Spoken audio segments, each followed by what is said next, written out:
What is up, everyone, and welcome to episode 18 of the regular season. My name is Nelstar15, and as always, I'm joined by Ant and Nate. Boys, how was the last week of the first 17-game regular season for you? Nate, how'd it go for you, bud? Oh, it was nice. I'm home alone this weekend, so I was just chilling. I had my red zone on. I was enjoying it. Jets had a pretty terrible game, but well, what? How you got five total passing yards? I think the Bills wanted to win. We only had 4 first downs in the whole game, which is a record, by the way. It's a record.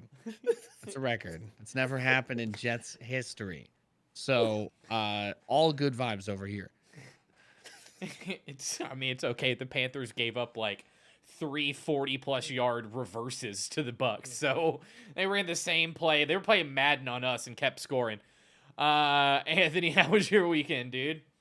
Sunday was absolutely fine. We're kind of, 2 wins against the Patriots this season, and great coaching. Great coaching. It's, I can't express enough how much Miami has a great head coach.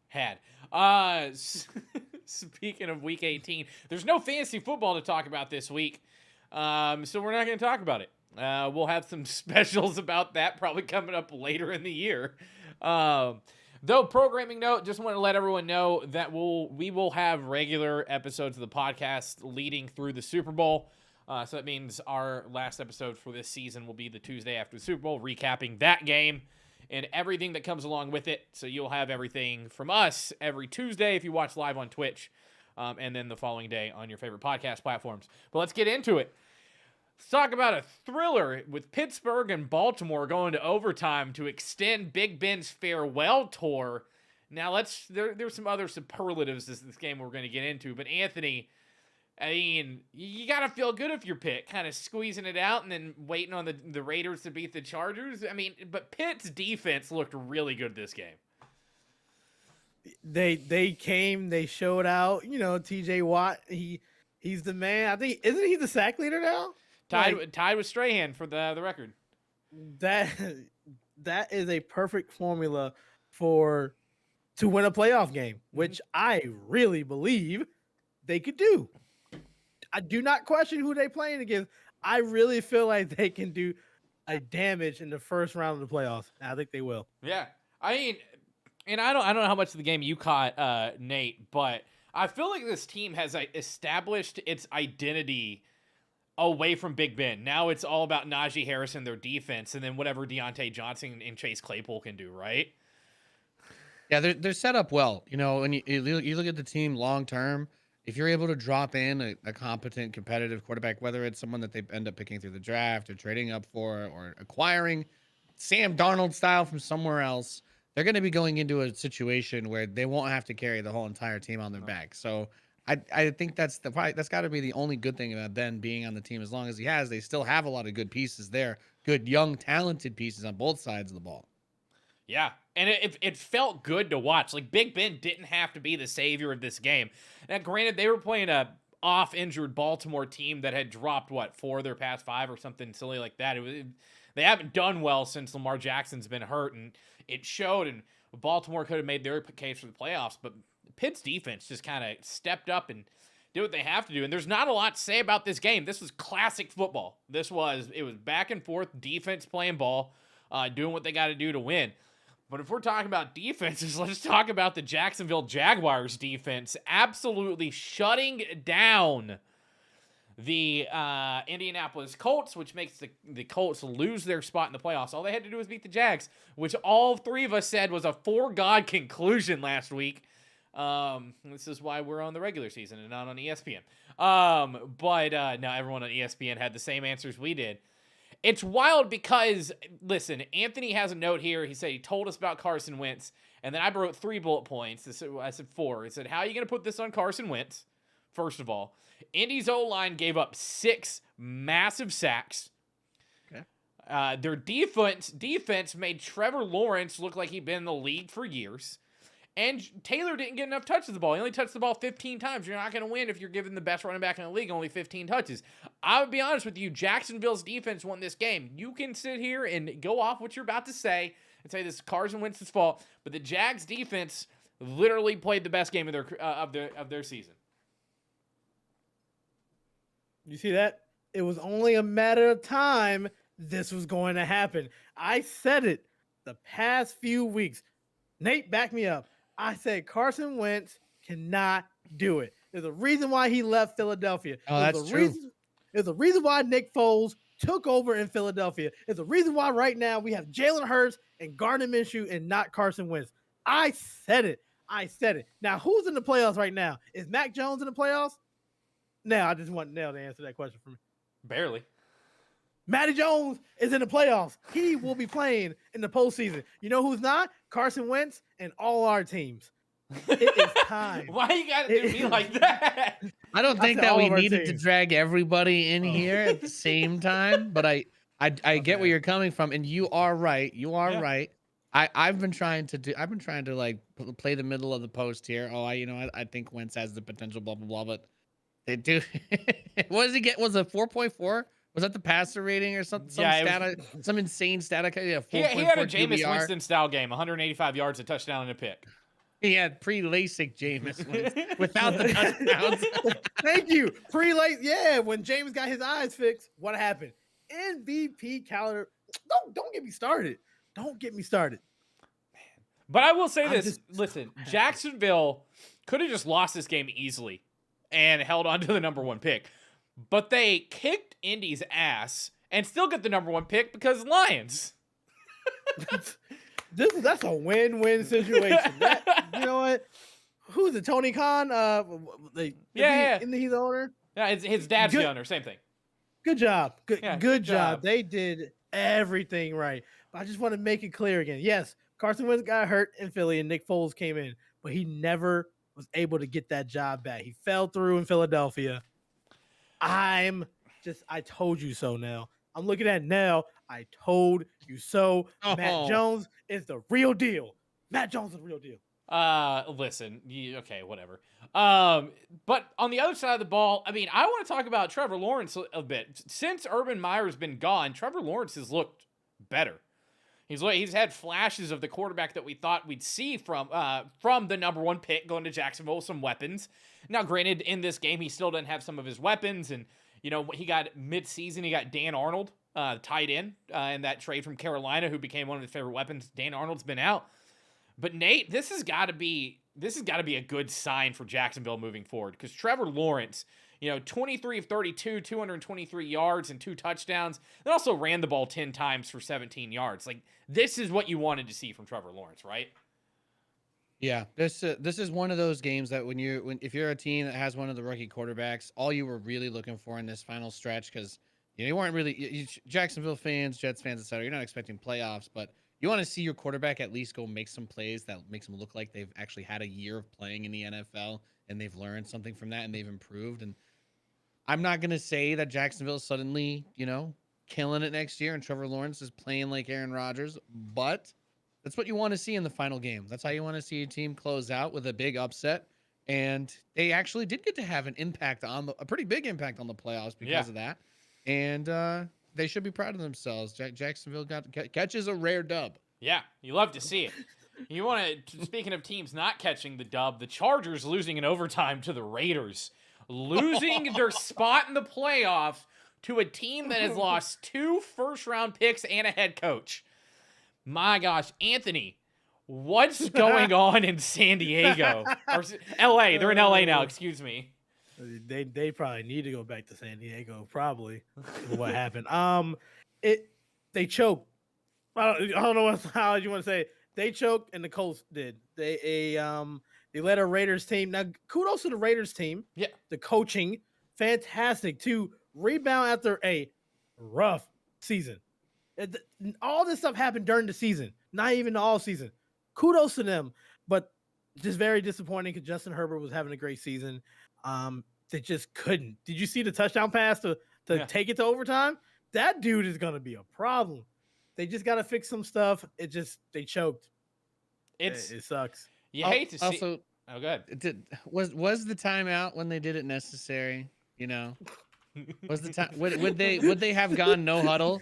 Would the Raiders have gone no huddle to run another play if the Chargers hadn't called their timeout? I scratched my beard and asked myself this question. Dude, I don't know. I don't know. That's Nobody does. How could we know? Why the Chargers call a timeout is a better question. Yeah, that's facts. It's so true. I mean, and the Chargers, I feel like, had everything going for them in this game. Justin Herbert almost puts up 400 yards and a touchdown. He had a pick. Austin Eckler made probably one of the coolest catches I've ever seen. Like, it bounced off someone else's head, and Eckler it was like a Julian Edelman-esque catch. It's not as cool as the double reverse that the Lions threw a touchdown on, which if you haven't seen that play, go back and watch it. I watched most of the Lions-Green Bay game, which was a fantastic game to watch. Dude, that Dan Campbell is set up to turn that team around. You want to talk about a coach that has lit a fire under some asses? But listen, I don't know what's going on in LA, but like you said, the Raiders have overcome some obstacles this season. And you know, obviously they're in the head coach hunt, but I think they have their head coach.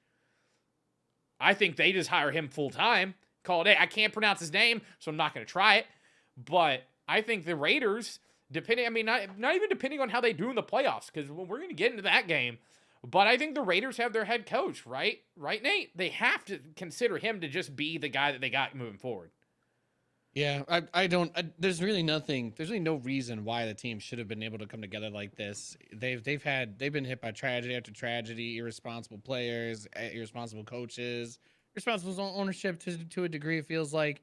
But the fact that they're still there, I mean, I don't know that it's the type of wholesome story that you can turn into a movie.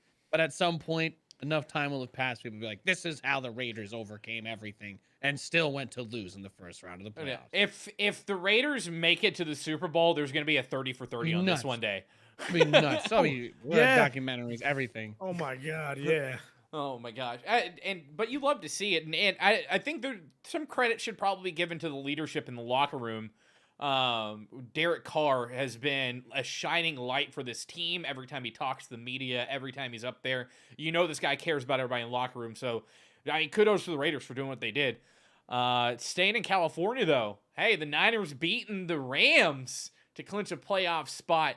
But boy, howdy, did they not know who to throw the ball to, because it was going to the other team all the time. But Anthony, the Niners are in. Jimmy G came back early. He still apparently got like a torn ligament in his thumb. The Niners look good.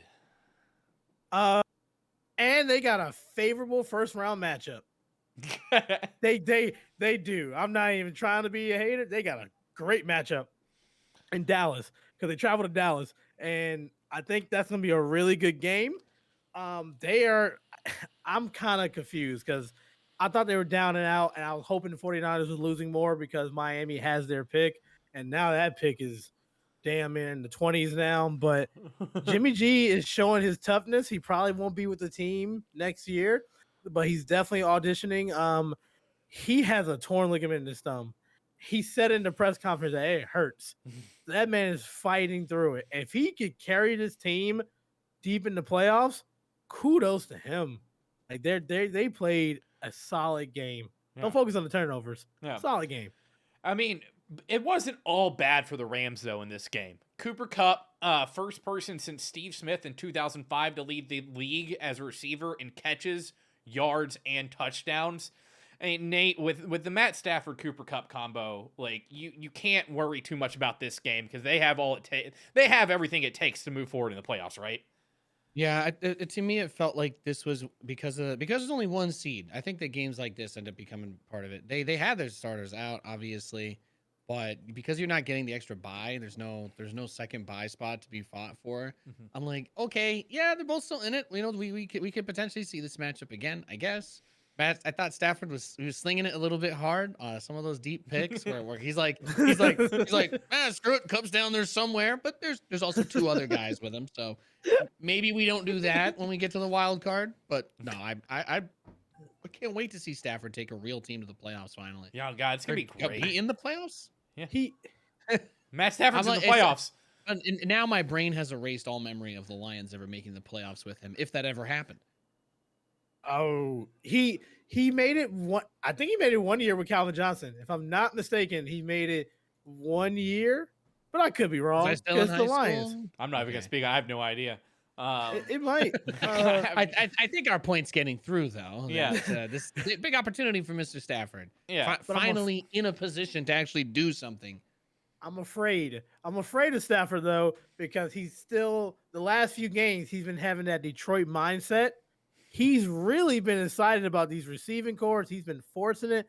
I'm worried. I gotta check to see who they play, but I am concerned with Stafford though. That's fair. I am. I mean, history proves that there's a little bit of concern. The guy likes to throw the ball to the other team a lot.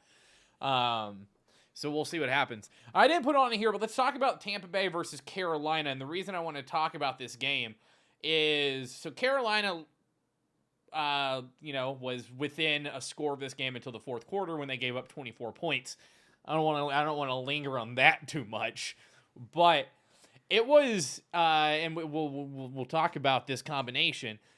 There were a bunch of times during this game, I don't know if you guys ever saw this, where they showed Bruce Arians talking to Tom Brady. And the game well out of reach for the Panthers at this point because they forget to play football following halftime every game.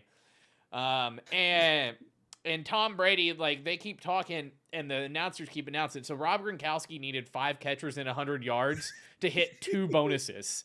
2 $500,000 bonuses. And Tom Brady stayed in the game until Gronk hit his bonuses. And I was just like, that's pretty dope, though. Tom's like, hold on. Let me get you your bonuses real quick, and then I'll come out. I'm pretty sure he stared at the camera too. He was looking at AB. I know he was. Hey, if you want to be a guy that can get those free agents, that can get people who are questioning whether they're going to do another year or if they're going to ask for more money or go for a championship, when you take care of your teammates like that, it becomes a whole lot easier. When Brady's like, "Yo, you see what I did for Gronk last year? See what I did for Gronk? We're gonna get your numbers. Don't worry about it. Come play for us." Yeah, that's how you win championships. Which is also a good sign when you consider how hurt the Bucs are right now. They don't have a running back. Vaughn, Miller, Le'Veon Bell, Kenyon Barner all had carries.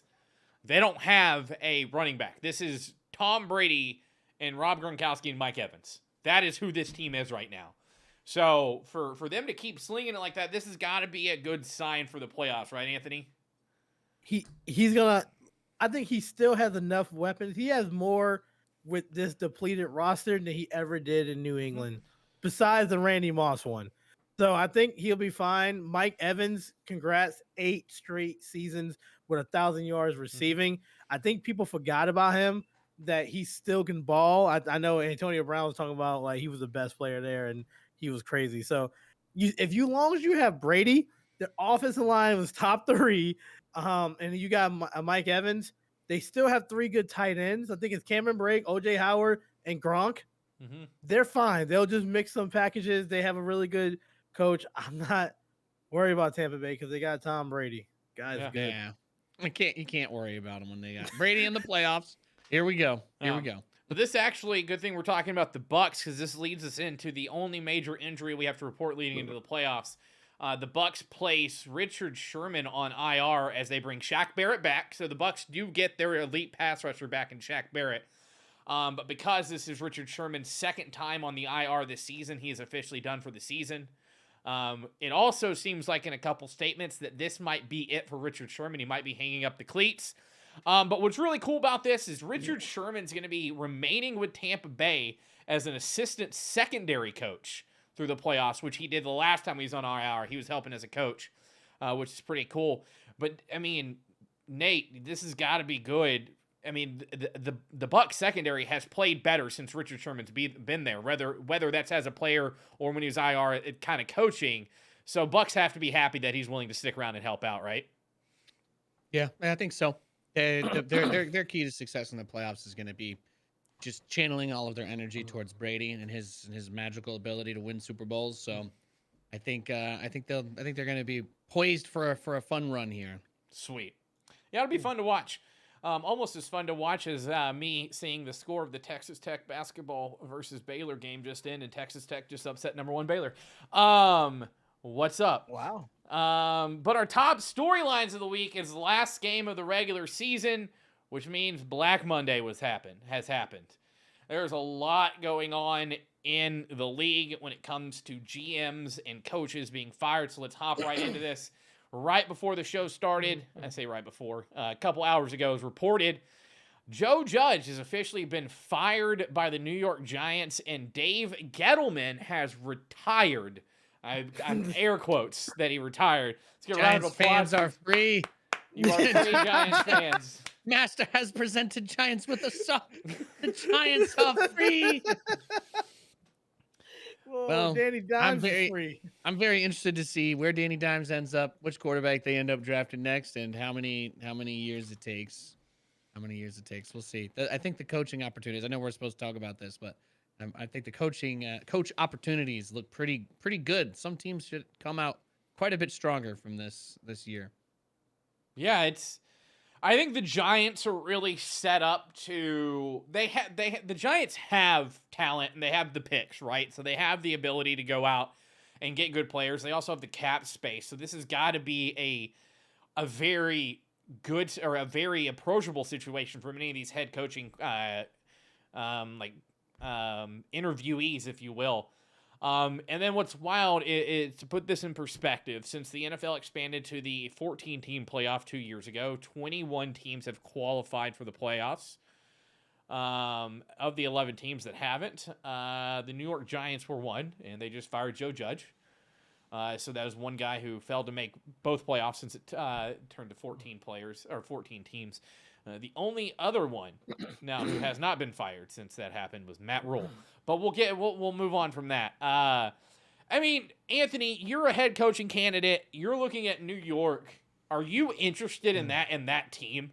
Do you think you have not saying easy, because obviously if the head coach is being fired, it's not an easy position to be in, but an easier than normal position with New York? If you look at it, you're not probably going to get a high-profile coach.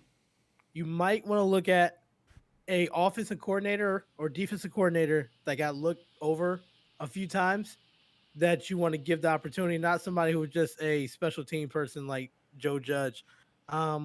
You have a foundation, and when you can have a quarterback, because Danny Dimes is fine, and then you have Saquon Barkley, you have a foundation. But the biggest thing is you got to understand, Giant fans, you probably won't get a high-profile coach, not this time. So start looking at offensive, defensive coordinators that would want a opportunity. What if they're the team that says, all right, let's get, so last season, Joe Brady, the offensive coordinator of the Panthers, was looked at for 3 head coaching opportunities. He's like 31 years old. He was a finalist with Arthur Smith for the Falcons job, but didn't get it. Nate, if you're the Giants, would you be willing to make a splash like that? Like, just go hire this unproven guy and see if it works? I really don't know about that. I don't know about that.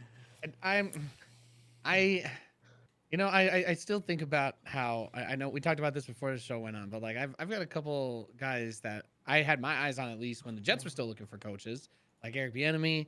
Why isn't he in charge of a team at this point with the amount of coaches that have gotten kicked out during this season, and now that this season is over? I think there's a lot. I think you kind of need to. Here's why, just to quickly get through it. But Robert Saleh was very well respected, right? No matter how bad this year was for the Jets, Saleh wasn't going to have any drama. It was going to be somebody that people could at least be like, okay, this is a sign. This person has a character that means the organization is moving forward. And I think that for the Giants, they might need to be looking for. It doesn't even necessarily matter if they're the absolute best or most ruthless coaching candidate, but you need somebody that your fandom can get around, people can respect, and bring some respect back to your team. Yeah. I agree. You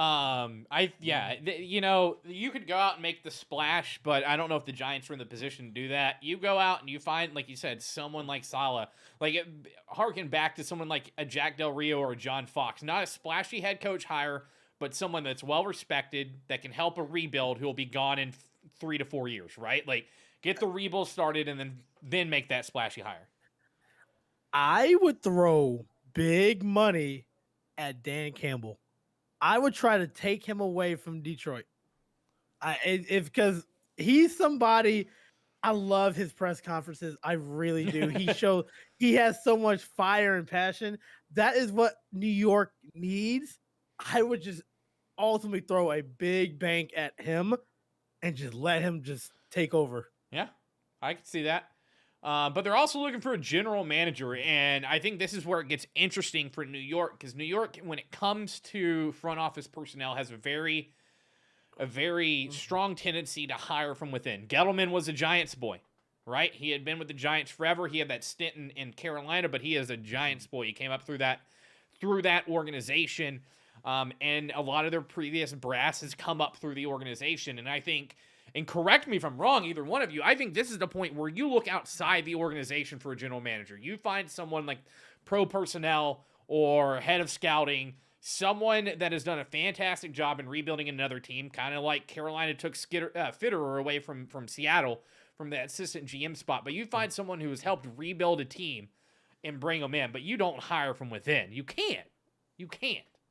It hasn't worked. There's no way. I don't know. There's how many teams need to make these kinds of moves this season, because there's a lot of them now, right? Like between losing the coaches during the season for like the Raiders and the Jags, like, are they sticking with those guys, right? Like we talked about that, like should Vegas give that opportunity? But I feel like these guys are going to end up with so many interviews. It's going to get messy. They're go ahead. It's going to lead to our second bullet point. What's the best team available? Like, if you're a coach, you can't. This is a interesting thing, because you got to look at, your personnel and everything. These coaches who got fired, there's none of them that are like in the top tier of like the team. So it's going to be interesting, because you got. Yeah, best team. If you're asking me so the Giants need a head coach and a GM. The Bears need a head coach and a GM. The Vikings need a head coach and a GM. The Dolphins, the Broncos, the Jags, and the Raiders all need a head coach. And if you're asking we don't need a head coach. Huh? We don't need a head coach. Tua just gonna be the head coach? Yeah. There you go. If you're asking me, and I'm a head coaching candidate, I'm looking at the Bears or the Vikings as the best scenarios to go into. I think the Vikings have enough on offense, and depending on how well Kirk Cousins is coached, it shows. Like when he has a good coach, he does better. Whenever he doesn't, he does a little worse. And then the Bears not only have a stout defense, but they have a young offense led by a young stud in Justin Fields, who just needs a good coach to go in there. If I'm looking at opportunities, I'm looking at those two situations. But also the Broncos is not a bad situation in itself either. It won't be a bad situation for the Broncos, because if they get Aaron Rodgers, the problem is that turned into a good situation until you need a coach that's really confident with themselves. Because you saw what Aaron Rodgers is doing with Matt LaFleur over there, and he is just saying whatever he wants to. He is throwing them underneath the bus. So you got to be careful, because that was one of the destinations. We know Aaron Rodgers is probably not coming back to Green Bay. He's going to win his Super Bowl, and he's going to go somewhere else. That's kind of dangerous. Well, let's move down this line right here that we got. Talking about teams that are in a good situation too. If you're a head coaching candidate, the Dolphins, in a surprise move that shocked the NFL when the news broke. Dolphins firing Brian Flores after back-to-back winning seasons, if I'm not incorrect. And a one hell of a winning streak this season to get them back within contention of the playoffs. Anthony, what's going on in Miami? My first reaction, I didn't believe it. Paul wrote it in our chat, and I didn't believe, like, when they said Flores, I'm sitting here like, who else is a coach with the name Flores up there? And then I go on my Bleacher Report, and yep, he got fired. And my first reaction, I was just livid, because I didn't understand why. He was a great coach. He was a player's coach. people would go through the wall. I love the way he was speaking. I love the way he took care of it. Nate said something also in our chat that he said, let's let the smoke clear. Something didn't add up with this. Down the line, we found out 2 days later that he literally bumped heads really bad with the owner and the GM and Tua. So I thought when I first initially tweeted it a couple days ago that they fired Flores because they wanted Deshaun Watson and that was going to be a PR nightmare, but they didn't care. It was actually the opposite way around. Flores wanted Watson. Stephen Ross, the owner, did not want him. Stephen Ross was a Tua guy. Flores, he wanted Justin Herbert in the draft. Chris Greer, the GM, and Stephen Ross wanted Tua. So they just butted heads. And then the game before the New England game, Tua and Flores got into a verbal argument in the locker room that made Tua literally, they were yelling back at each other. So this was an eternal breakdown that was just on the verge of happening because you don't fire a coach that literally won 8 of their last 9 games, has won 19 games in 3 seasons. You don't do that without something behind it. So yeah, I Flores is going to get a job immediately. He's a hell of a coach. And at the end of the day, Miami needs to figure out the next coach. I'm afraid to say he's going to have to either play ball with the ownership or we're going to just get some young GM, young offensive coordinator or something like that. But yeah, it's not good. Yep. Speaking of going back to the Giants real quick, as we talked about, they have GM and a head coaching position open.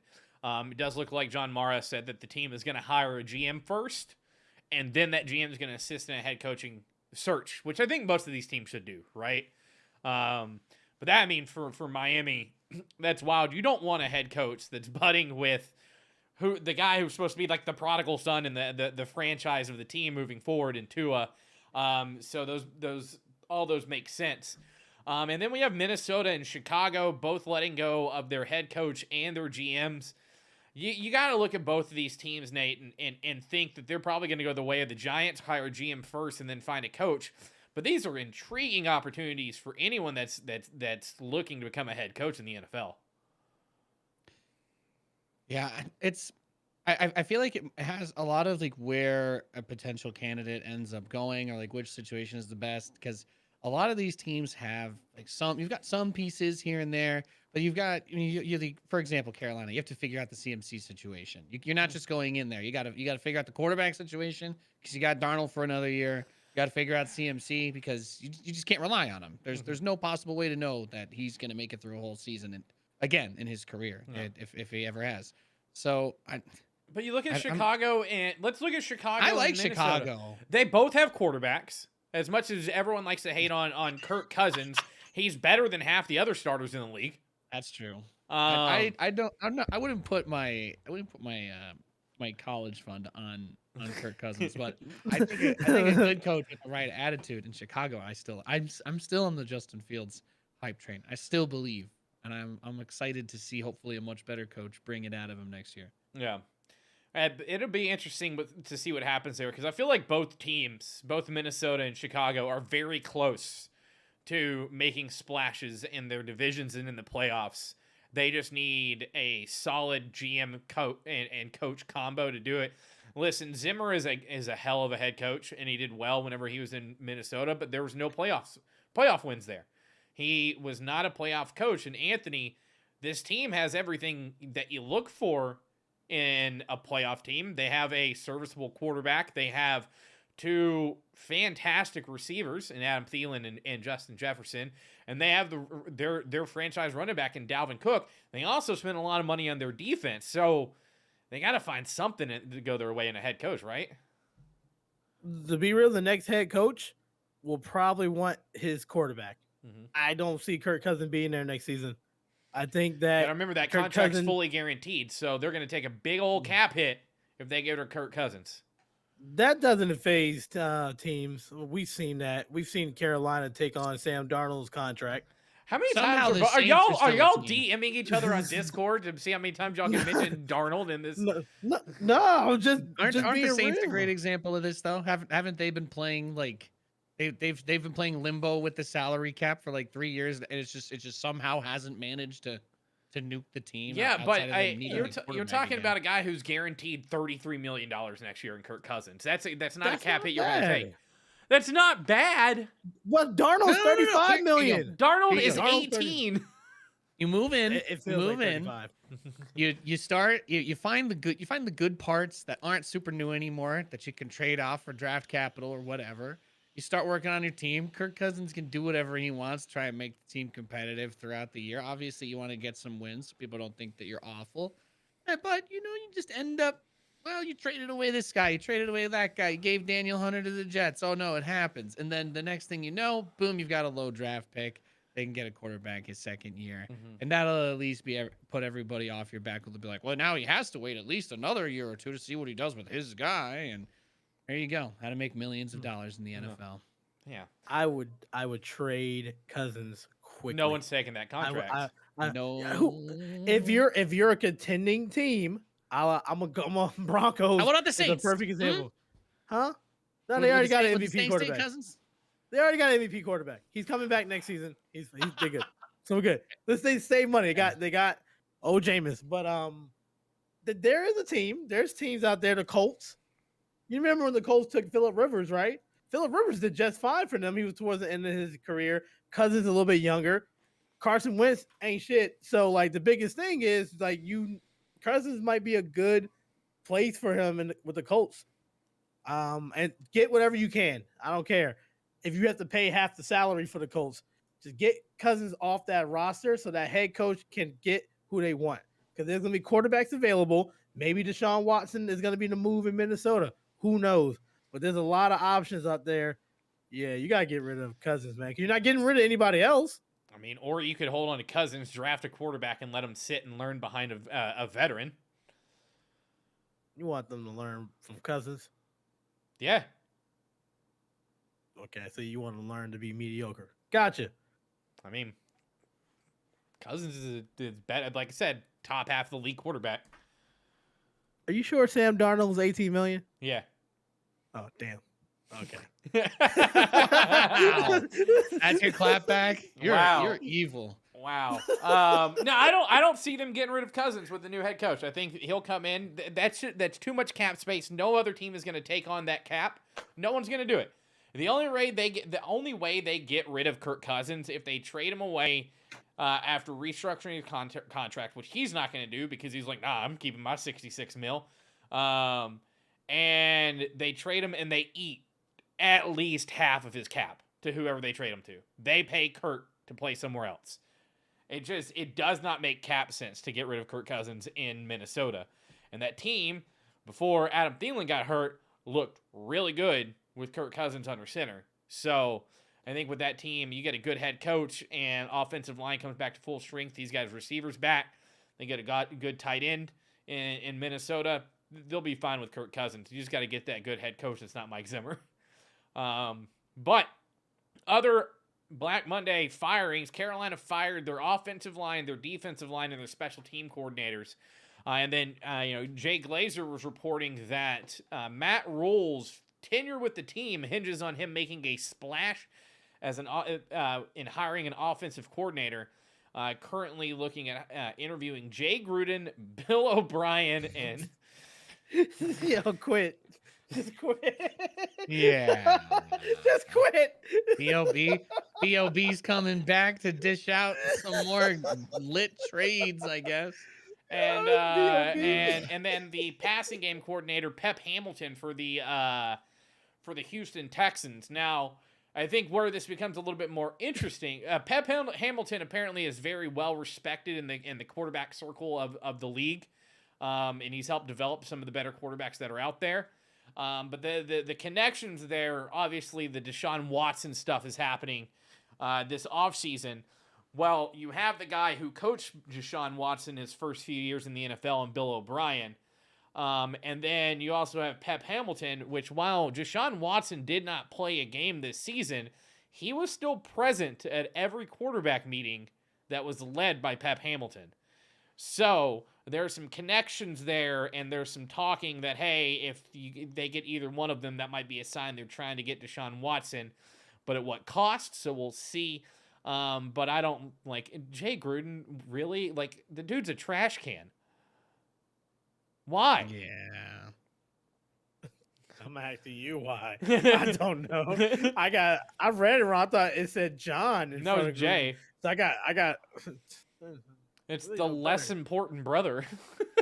Like, Wasn't he with the Washington football team? yes, he was. So that's interesting. And we're just going to move on from that before Carolina embarrasses himself even more than continuing with Matt Rule.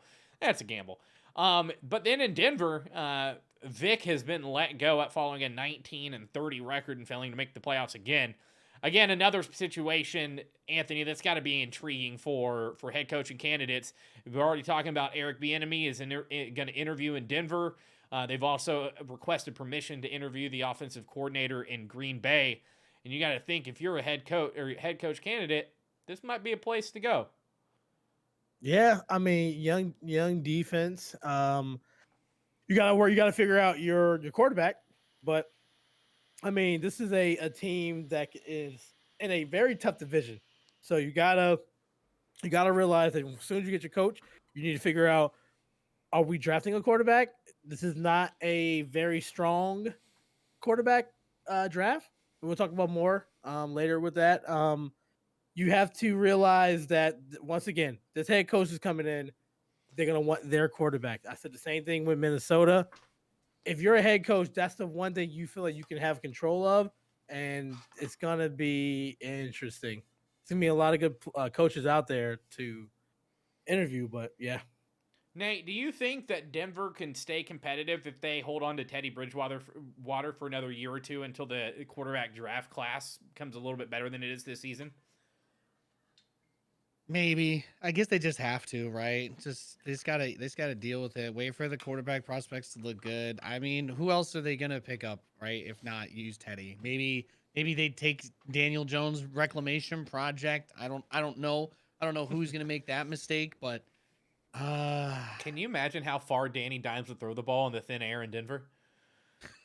can you imagine how fast he could run with Oh that my God. air spread out a little bit more? Dude. You think he wouldn't trip if the air was a little more thin? Danny That's a good Dimes in point. Denver would be a one-man show and would go to the Super Bowl. We can't let it happen. Time travel will be invented to go back and undo this if it happens.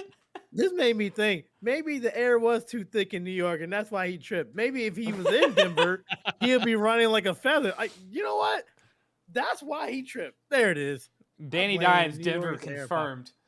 Danny Dimes going to make everything he can happen to go to Denver where the air's thin. God. That would actually probably be You see, your body said no for that statement. Oh, man. No, Denver's an interesting situation for anyone. I believe in Teddy. Teddy looked good until he got hurt. Just like he did in Carolina. Teddy looked good last season in Carolina. So I just think that Teddy's getting thrown into situations that any quarterback is doomed to fail in, and that's not having an offensive line or a vast majority of weapons. But I mean, you put Teddy behind a good offensive line like they had in New Orleans, and he looked great in relief for Drew Brees a few years ago. So I think get a good coach and kind of beef up that offensive line and give them someone to throw the ball to, and Jerry Jeudy stay healthy. I think Teddy could be fine with a good coach in Denver.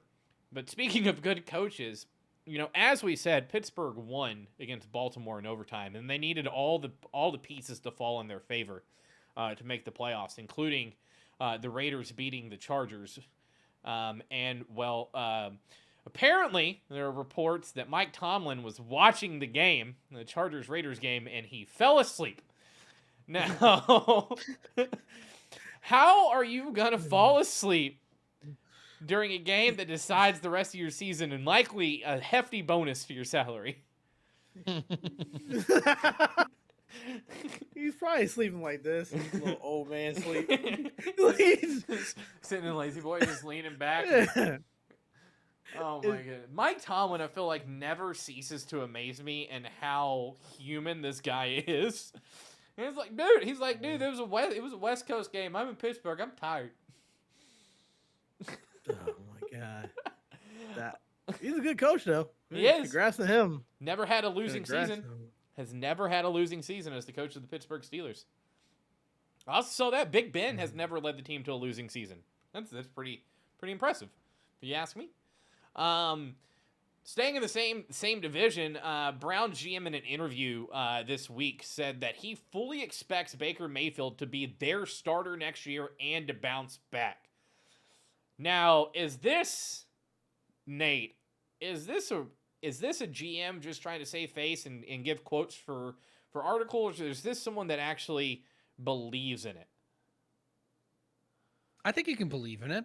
I don't know why he didn't just get the surgery and take himself out. I know they had big playoff aspirations this year. I feel like they had the team to do it, but they got real banged up. Baker shouldn't have forced himself to play. He shouldn't have tore his arm or whatever trying to tackle on that interception. And I do think he's going to bounce back. So there's nothing about that statement that I don't like. I'm on team Baker. Baker is I don't think he's gonna get dealt or anything. I think Baker's fun for the league, though. Anthony's been a Baker Mayfield detractor all season. Doesn't like the guy. So Anthony, what are your thoughts on this? No, I think the GM is right. I think Baker will be their starter because the GM is gonna get fired and go somewhere else, and Baker is gonna follow them. Absolutely, I agree with what the GM said. I don't hate Baker, by the way. I don't. I have nothing against him. I don't think so. I'm trying to think about it. Somebody go back and watch the tape. Call me a Mac Jones hater. This guy hates Baker Mayfield. At least I compared Mac Jones to Alex Smith. That is a favorable comparison. I'm not getting into it. All right. Anywho. Matt Jones in the playoffs. So then, as you guys know or don't know, every year 2 coaching staffs are named coaches of the Senior Bowl for college seniors to basically get one last go at proving themselves for the NFL. This season, the Jets and the Lions were named coaches of the Senior Bowl. And a shocking twist of here's how to lose a game. Nate, how do you feel about this? Well, the last time that Robert Saleh actually coached the Senior Bowl, his team went to the Super Bowl the next year in the NFL. So I'm feeling pretty confident. I'm just saying. I mean, Hey, lightning does strike twice in some places. All right. I can't wait to see Dan Campbell on the sideline screaming at the top of his lungs as a senior. Can you imagine? The senior players, they got the phone and like, who's gonna be my coach? Oh, the Jets or the Lions? I don't need this. I'm not going straight to the draft. I don't need to do this. I quit. Hey, coach, can we pull up my pro day to a week before? Okay, cool. Is this real? You sure that's gonna happen? Sorry, Nate. Sorry. Sorry, Nate. It's all good. Hey, Nate. At least your team has a head coach to coach the Senior Bowl. That's right. That is true. We got a head coach. We have a quarterback that we don't have to pay $18 million, even though we don't want him. And, was there anything? Did you guys have anything else you wanted to say about my team or my coach? Pew! I love it. Shoot the shot. 18 million for Sam Darnold. God damn. Oh my God. I'm buying a Joe Burrow jersey, so I don't have to live through this anymore. Honestly, we might all have to be Bengals fans in a year or two if they keep drafting like they've been. Facts. Get their jersey. They're gonna be. If can you imagine if they actually keep improving season over season, how nasty good the Bengals are gonna be in a couple years, just with a prime Joe Burrow and Jamar Chase. And T. Higgins and Joe Mixon, like, don't leave. And that's the funny thing. We could talk about Joe Burrow and Jamar Chase all we want, but they have every other piece of the puzzle too. Bengals fans should be excited. I like their uniforms too. They're I slick. do. I'm about that. Yeah, I like the Bengals and the Cardinals. I like their uniforms. I don't know, red and black. It's kind of I like it. Man, if the Bengals go to the AFC Championship, I'm buying their jersey. I'm gonna wear it on that show. Yeah. And then they'll lose in traditional Anthony fashion. Yeah. Just like my fantasy team. Just like your fantasy team. Listen. I'm gonna get me a Joey B jersey. That's gonna happen. I already got some Eagles gear. I'm gonna get some Bengals gear. And then at the Super Bowl, if they meet, I'm going to cut them both down the half and sew them together and root for both teams. I'm just here for a good game, you know. But in a little bit of non-NFL news, but pretty relevant to football, Georgia beats Alabama in the NCAA College Football Playoff Championship. Georgia's first win of the national championship since 1980. I'm not going to lie. Did you guys watch this game, by the way? No, I didn't catch it. I got to see a bit of it. Yeah. So I watched the first half and I was like, okay, so I've only seen field goals and turned it off. And apparently I missed the greatest second half of a championship ever.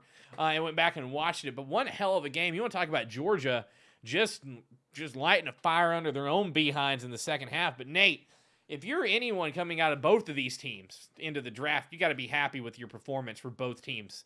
And you got to like your chances of getting drafted this April. Yeah, I know there was one player, forgive me, I don't follow college ball as much as I follow NFL stuff, but there was one player, I think it was a wide receiver on, I'm not sure if it was Georgia or Alabama, so it was a big prospect guy. Jameson got Williams. Hurt. Yeah, or Jameson his ACL. Williams. Hopefully, wishing him all the best. That was nasty to see. The end of the game, ended up being so close though. Really good competitive one.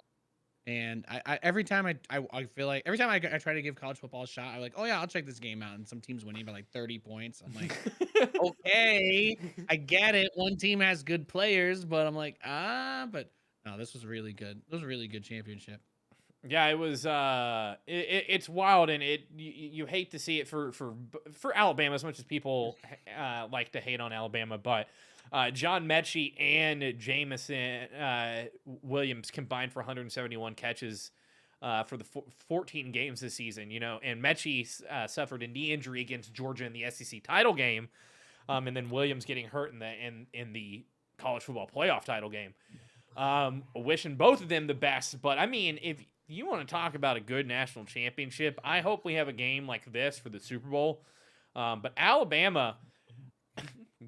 Dynasty's not coming to an end as much as everybody wants to say it will. They'll be back in the championship next year, but gonna see a bunch of Alabama and Georgia players in the NFL draft first round, I bet. Third straight year, SEC team won. LSU, Alabama, and now Georgia. Every year, a top star came out of that college NCAA championship. So you had Joey B. And then you had Jalen Waddle and Smith, and then this season they're gonna have a lot of people in that draft, so it's gonna be interesting. Yep, I mean you're talking about Neal, the left tackle out of Alabama, being a top 5 pick too. So you got a hog molly, as Dave Gettleman would say, coming off that offensive line in Alabama. You know, Carolina has Deontay Brown, the guard that came out of Alabama last year. So that offensive line of Alabama producing players year after year. Though I don't even know Georgia's quarterback's name, which is about normal because they never make it in the NFL. So that being said, let's talk about the playoffs. Playoffs? You talking playoffs? Let's just go straight down at the NFC. They got the Eagles at the Bucks. I posed a question. I'm going to give this one to Ant to start, then we'll go to Nate.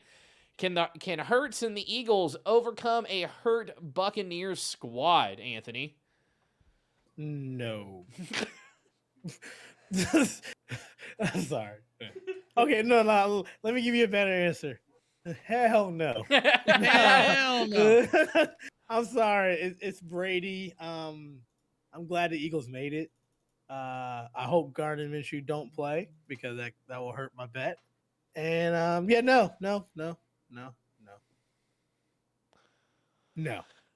Nate, anything to add to that? There's only one way the Eagles can win, and they need to probably put up 4 rushing touchdowns in the first half, and then try to run the game clock out before Brady completes the comeback in the second half. Because that's about it. That's about your only chance is to maybe if they're up 24-3 going into the third quarter, because you know Brady will get at least 4 touchdowns before that game's over. So all they need to do is get one more score in the second half, but. I think that's a task a little too tall. I don't think Jalen Hurts in the squad can overcome the Bucks, but you know who can? Gardner Minshew. Oh, his Cheers. Brady's gonna see the stats and be like, I can't. Get me off this field. Blaine Gabbert comes in. Quit. I'm done. We'll start with Nate on this next one because I already know what Anthony's going to say. The Niners at the Cowboys. Does Dak have it in him to carry the boys, or will Diggs make Jimmy G look like a record holder?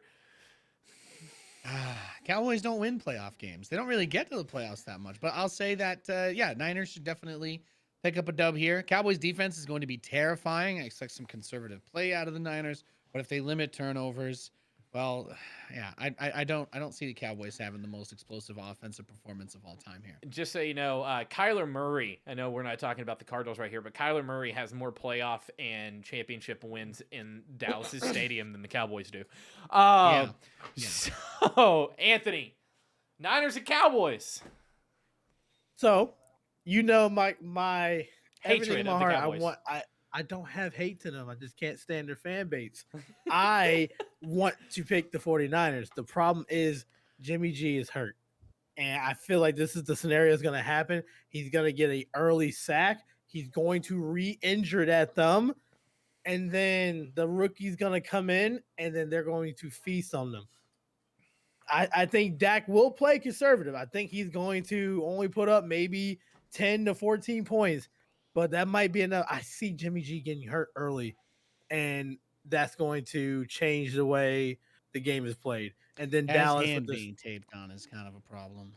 it's like a target. Yeah. So unfortunately, I'm gonna pick the Cowboys to move on.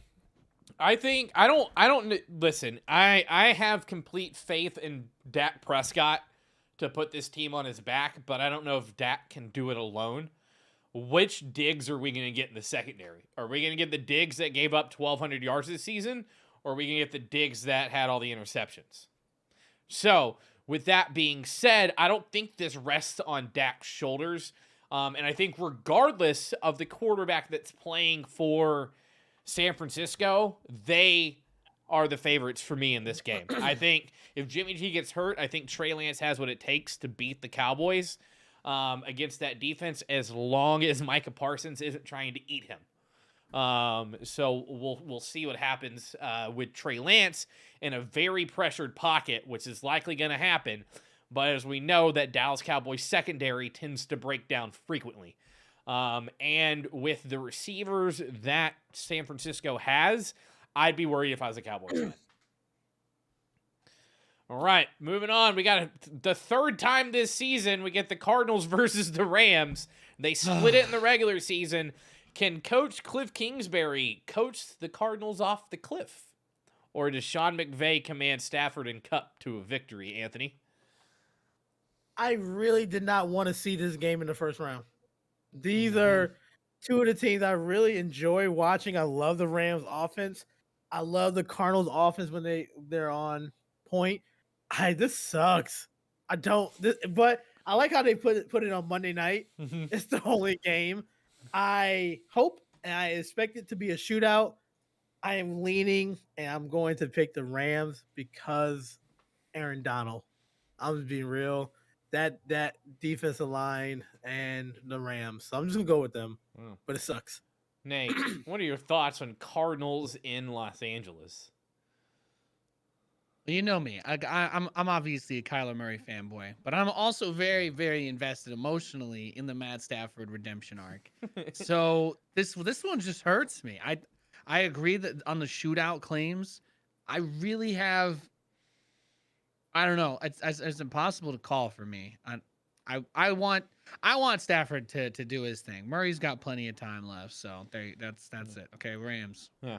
All right. I mean, if you're asking me, which no one ever does, I'm always asking the question. No one asks me anything.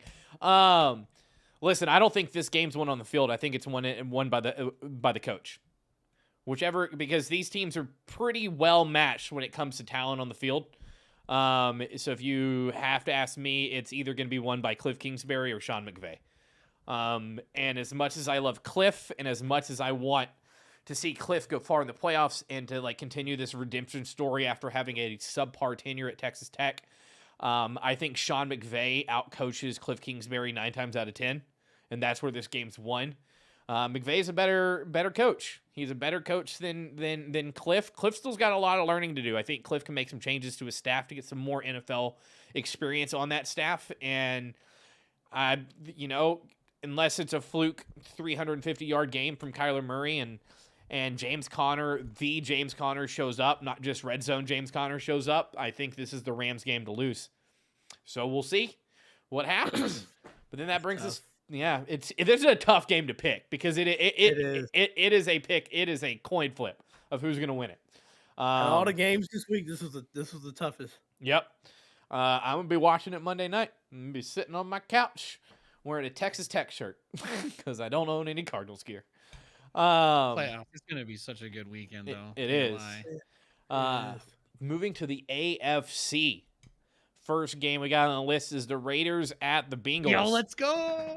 Anthony, can the wild season of the Raiders carry over to a win in Cincy, or is Joey B going to be lighting another cigar on Saturday? Oh, boy. It's the Raiders' Cinderella story is going to continue. I got them beating Cincinnati. I think that the way the cards were played and what happened, I'm sorry. Y'all going to hate my AFC picks. I got the Raiders in an upset, game-winning field goal. They are moving on. Ooh, Raiders team that's down 2 starters from the first round of the draft without a head coach. Not sure where their owner is. He's somewhere in La La Land having fun with a GM that came from the NFL Network upsetting the Bengals. Nate, let's talk about this. You're a Vegas boy. No. I've lived here for like almost 2 years. That counts. No. And in that 2 years, nothing good has happened here as a result of the team. Maybe some fans in Oakland are like, oh, wow, they're in the playoffs. I'm happy. But everybody out here is just like, man, it would be great if we had something, good in the news from our team for once. I love the Bengals. We've been hyping them up. Yeah. I've been giving Joe Burrow love all season, and I'm not going to stop. I want to see these guys go and torch them. I want everybody to start asking themselves, are the Bengals going to get to the Super Bowl? Because I got to be real with you. They're my dark horse pick, and I think sleeping on them is the biggest mistake anybody could possibly make this postseason. Yeah, Anthony's got his hand up. Can I make it clear? Because I love Cincinnati. If Cincinnati wins, I will never doubt them again, and I will say they will be going to the Super Bowl if they beat the Raiders. I just want to make it clear. I still got the Raiders winning in a crazy upset, but I did not lose faith in Cincinnati. I just think the Raiders are running hot. Just want to make it clear. Fair. Now, I can't picture the Raiders beating the Bengals here. The Bengals have too many pieces to this team that can win the game, whether that's Joey being the receivers, whether that's Joe Mixon, whether that's running the ball, whether that's the defense playing the way that they've been playing. I think the Bengals are one of the more complete teams in the playoffs. I already said it. I got them as my pick to go to the Super Bowl from the AFC. Joey B all day. Joe Mixon all day. Listen, Jamar Chase and T. Higgins are a dynamic duo. I don't see how the Raiders can stop the Bengals, and I got the Bengals winning. Now, another hot contested match we have coming up. Also, the third time we've seen these guys play this season. They split it in the regular season. The Pats and the Bills. Can Buffalo rally behind Josh Allen, or will they be run over by a Mack truck? I like that was good. That was, he was waiting for that one. I hope they both lose. Just forfeit the game. That's my expert analysis. Yeah, they should both just drop out right now, actually. Oh, man. But okay, Nate, let's talk about this though. They split the series during the regular season. In one, I think it wasn't this a game that Mac Jones had 3 passes. Was that this game? No, it wasn't. No, it wasn't. No. I just want to bring that stat back up. But they can, right? But that's the thing, though, right? Is they can do that. Belichick is the ultimate playoff coach, right? There's no, is he the most? He's up there in terms of most Super Bowl wins now, right? Mm-hmm. Or does he have the most? I don't keep track of this because I don't know what it's like to win Super Bowls. Amen. I feel like Josh Allen, every time we see him in the playoffs, or when we do see him in the playoffs, I have not felt that level of confidence in him and his ability to handle the stressful situations.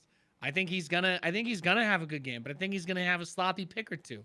I think he's gonna have that sloppy fumble trying to go on the outside because Belichick, he knows where this team's strengths are, and he knows that getting Allen on the outside is a huge factor. But he also knows how easy that ball can get popped out. So, I can't say that I think the Bills are gonna win here because I still think that Allen's maybe a little too raw to deal with Belichick, playing his mind games with him, scripting the whole game to just torture the poor guy. And I see a Pats dub.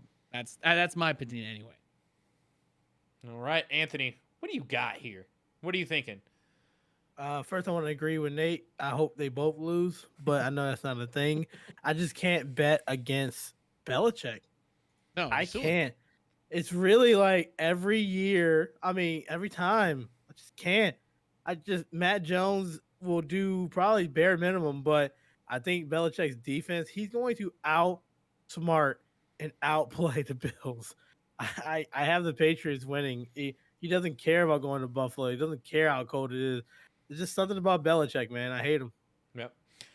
I have faith in Josh Allen where a lot of people don't. But I also watch this division from the outside. I'm not on the end like both of you. I don't know which version of the Patriots is going to show up this weekend. Is it the version of the Patriots where Mac Jones throws the ball 3 times? Because I don't think in this game that's going to cut it. I think they are going to have to sling the ball a little bit. Also, which Damian Harris is going to show up. Are we going to get 100 yards? Are we going to get 20? There are a lot of what ifs coming out of New England, and if you ask me, I think this is the defining moment and the getting over the hump moment for the Bills, and I think the Bills take it and move on in the playoffs.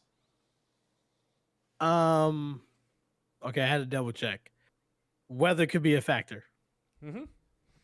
So if it gets to that cold, snowy. I think the day before, I think the low is 1 degree. Mm-hmm. That if I have to favor the running game, I'm going to be New England. I don't know. Devin Singletary still makes magic happen in Buffalo. You know, don't count out the run game of Buffalo because not only do you have Devin Singletary, but New England's going to have to rely on Damian Harris and Ramondre Stevenson. But their quarterback runs like a baked potato that's been run over by a truck 3 times. So, in that case, Josh Allen's a little bit quicker on his feet than Mac Jones. I'd put that favor in Buffalo's territory. Don't sleep on Mac Jones' feet. He walks like a high school principal when he got drafted. He got the truck stick ability. Yeah. Then the last game we have on the list, we have the Steelers facing the Chiefs. Can the Steelers ride Big Ben's farewell tour into another city, just like Kiss and the Eagles? Or do the Chiefs axe the feel-good story here and now? Anthony, how are you feeling about this game? Oh, God, I hate me. I got the Steelers winning. Oh. Yeah, this is the worst setup for the Chiefs. They struggle. When you look at when they struggle, it is pressure from the edge. Their line is not what it was last year. They're missing tackles. Mm-hmm. TJ Watt is an animal. This is a beautiful, beautiful thing. Because Big Ben know how to throw in the postseason. He knows what to do. Mike Tomlin. Okay, I just read that. Mike Tomlin. I just saw Moss fan wrote. I'm telling you, I'm looking right in the camera. I wish I could zoom in. The Chiefs are going to lose. The Steelers are going to do just enough. They're going to sack Mahomes 6 times. This is the upset of the weekend. Count it. All right. Okay. Nate, follow that up. It's an inspiring story. The craziest part of that is I think you might have convinced me. It feels like this is almost it's like a trap playoff game. Like the Chiefs have the hype They were just in the Super Bowl a couple times. Everybody's got lots of great things to say about them. But the Steelers' defense is also absurd, right? TJ Watt, I'm scared of him. I go to sleep. I have to check under my pillow and make sure that guys like that aren't around there, okay? Because it'd be horrifying. Trying to get away, you can't. And Big Ben, he does have that I'm about to retire, right? That's how all the movies start. Okay, I'm 2 days away from retirement. This is it. He's gonna, and it's I don't know. It has all the makings for a blockbuster game. I probably would have said Chiefs before we started talking about this game. I'll say Steelers. Yeah, they probably will upset. What is going on here? Absolutely not. Okay, if this was 8 weeks ago, I'd agree with you. But the Chiefs of the past 2 months have been the most dominant team in the NFL on offense. Their defense also looks good. We got a player we're about to talk about from the Chiefs that is gonna kind of get tested against TJ Watt. There is no way. Listen, Big Ben, I know I've made fun of you. I even rectified this last week. I know I've made fun of him and called him a baked potato under center, but I love Big Ben. He's one of 2 quarterbacks that are left from our formidable years. It's him and Tom Brady are the only 2 left from that period of time, and I want to see Big Ben go out on top, but there is absolutely zero chance that the Pittsburgh Steelers win this game. I respect your thing. That's like the obvious thing. I'm just telling you, if you can bet, if you're a betting person, throw a little bit on Pittsburgh because it's going to happen. I will lose my mind on the next week's show if this happens. Oh, you won't be able to tell me nothing. I'm calling it. This is a perfect Cinderella setup for them. Mm-hmm. I don't believe in the AFC in general compared to the NFC. So, yeah, this is going to be great. Yeah. I got them winning. Well, that's it. That's the playoffs. That's our playoff preview, which brings us to our weekly rookie recap. We got a few notes about 3 outstanding offensive rookies this season. First up, Jalen Waddle takes home the reception by receiver in their rookie season. Anthony, let's talk about it. How much has Waddle impacted this team? What has Waddle helped change the identity of the Dolphins offense? It makes it appealing to the new head coach. You have a very explosive player, build around them, go find a running back. Obviously, you got to go find offensive line first. But, man, he is so fun to watch. He's lining up everywhere, and we didn't really see him go deep because Tua can't throw the ball that deep. Man, it was so exciting. Congratulations, Waddle. Bright future in Miami. Bright future. Fantastic. We're actually going to skip the second one. We're going to get back to him because he's a cool story to talk about.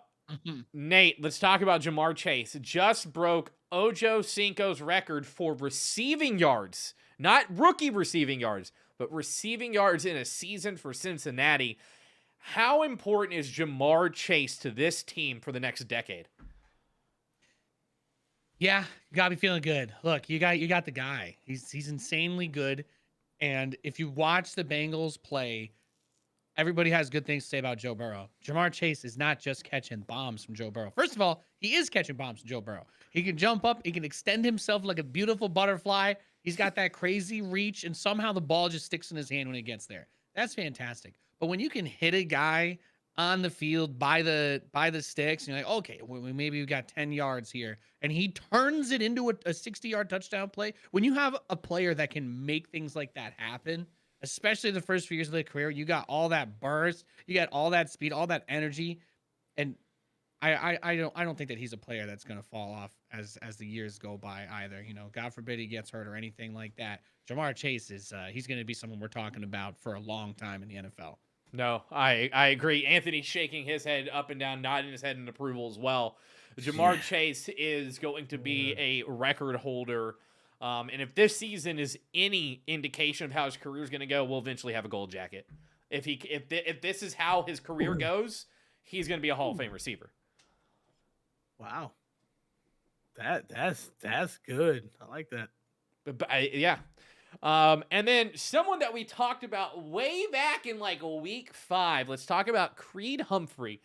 the second round draft pick for the Chiefs, who's a center. He's a rookie. He is the top-rated center in the NFL and is a top 10 offensive lineman overall in terms of run block and pass block. In terms of where he ranks as a center in the NFL for Pro Football Focus, he is 5 points ahead of the next ranked center. 5 points. That is a lot in Pro Football Focus rankings. He's allowed 1 sack all season and is second in snaps played this season in the league. Listen, we don't give offensive linemen enough love on this show. In fact, this might be the second time we've talked about an offensive lineman besides me bitching about the Panthers' offensive line all season. But listen, if you watch a Chiefs game, which we all will this weekend, pay attention to Creed Humphrey at center. And if it was possible, like if there was any chance in hell that an offensive lineman would ever be considered for Offensive Rookie of the Year this year, even with Jamar Chase and Jalen Waddle and Mac Jones, Creed Humphrey should win it. You want to talk about the best overall player to come out of this draft? I'd say it's Creed Humphrey. No doubt in my mind that he is one of the best offensive linemen that have been drafted in a long time, and this kid deserves all the respect and all the awards. He's an anchor to the offensive line that you build around. This is circum 5 years ago when Dallas drafted Travis Fredericks, and that was the start of them building a stack offensive line. They went to get Zach Martin the next year, Tyron Smith, and they just build their offensive line. So it starts in the center because you got to have a relationship with Mahomes. This is a good pillar. Yep. Fantastic. Yep. Yeah. He reminds me of a better version of Ryan Khalil. That was the comparison I saw online. Ryan Khalil, many people know, was a mainstay for a decade in Carolina. Pro Bowl many times, All-Pro a couple times. But listen, NFL, throw an offensive lineman a bone. I understand how good Waddle and Chase are, but if you're talking about the best offensive rookie in the league, it's Creed Humphrey. Without a doubt. Yeah. Think about the role he filled for that team, too. When they talked about what went wrong in that Super Bowl and the offensive line not being there. You take the absolute biggest problem that team had, and you just got somebody, boom, 10 years probably. Yep. All going well. You're not going to have to worry about having a center. Yep. That's awesome. That is, yeah. I wish we had that problem.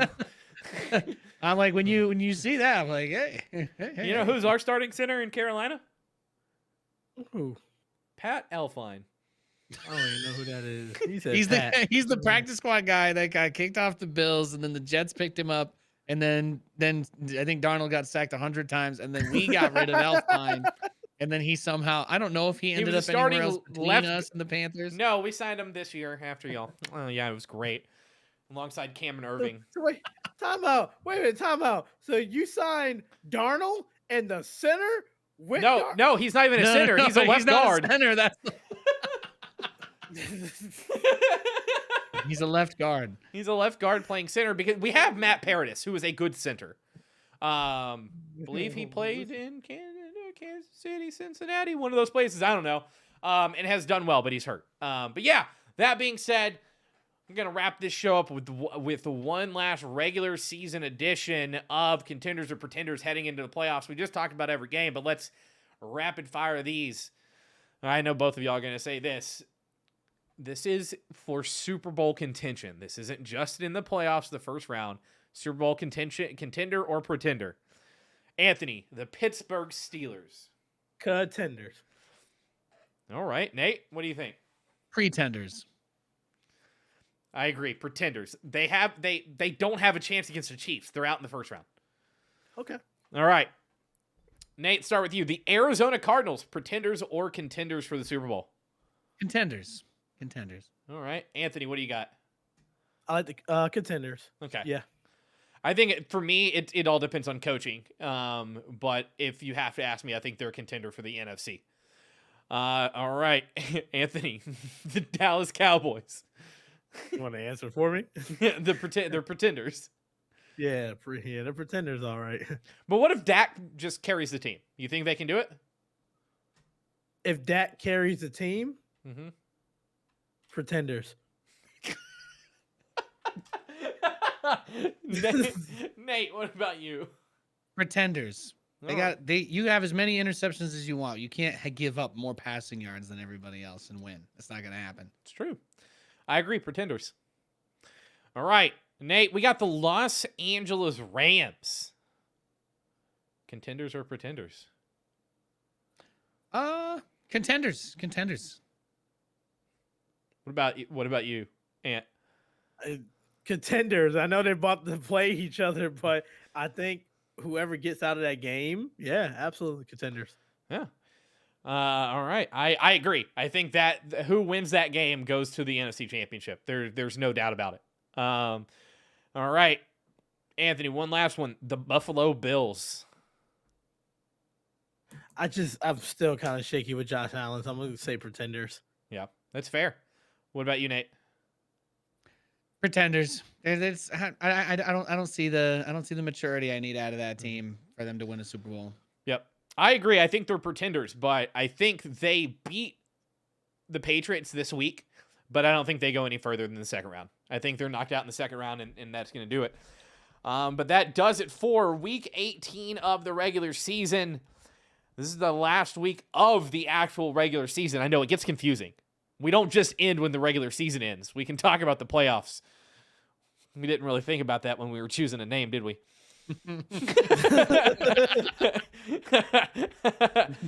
Regular season, Pope after hours. I don't know. Oh, yeah. The regular season, postseason edition. Overtime. Boom. There you go. Overtime. There's no ties here. There's no ties here. Awesome. Well, thank you everyone for listening. As always, know that you can tune in live on Twitch every Tuesday at 9 p.m. Eastern over on twitch.tv/rdsports. If you'd like to give all of us a follow on social media, you can find our Twitter links as well as the platforms that we live stream on. We all play video games on the internet. Click those, give everyone a follow. We're all three on different platforms. We got Anthony on Facebook Gaming, Nate on Twitch, myself on YouTube. Make sure to check that out. And then also follow RD Sports on all of your social media platforms in the links below. And thanks for listening. And we will catch you guys next week for episode 1 of the playoffs. See you guys then. All right, chat. Thank you so much for hanging out. I appreciate you being here, boys. That was a good episode. We powered through that stacked ass run of show. Yeah, that was. Ooh. I got so much research to do on these college prospects before we get to the draft. It's gonna be. That's why we're a crazy year. That's why we're having an episode on the combine so we can do it live. I'm gonna have to buy like ESPN Plus. Like I'm gonna need some deep insider stuff so I can have on my tab. Can we get someone to check with Kevin at Rare Drop to see if we can write off ESPN Plus as a business expense? Yeah, we gonna need it because like. This is a weak draft class as it is, and I need to get past the number 5 pick. So yeah, research time this all season. It is research. Yeah, chat. We'll be announcing kind of what we're doing for the off season coming up here pretty soon once everything's set in stone. But like I said at the beginning of the show, we will be live every Tuesday throughout the playoffs at our normal time, and then the last of this season will be the Tuesday after the Super Bowl. That'll be our final episode of the season. And then by then you will have heard about our schedule as well as everything else that we're going to be doing. But we appreciate you watching live. Thanks for hanging out. Again, make sure to go follow all of us on social at Big Ants Gaming over on Twitter, at Nathanius on Twitter. And then you can find me at Nelstar15 on Twitter. But thanks for hanging out. We appreciate you. We'll catch you guys next week. Love y'all. Peace.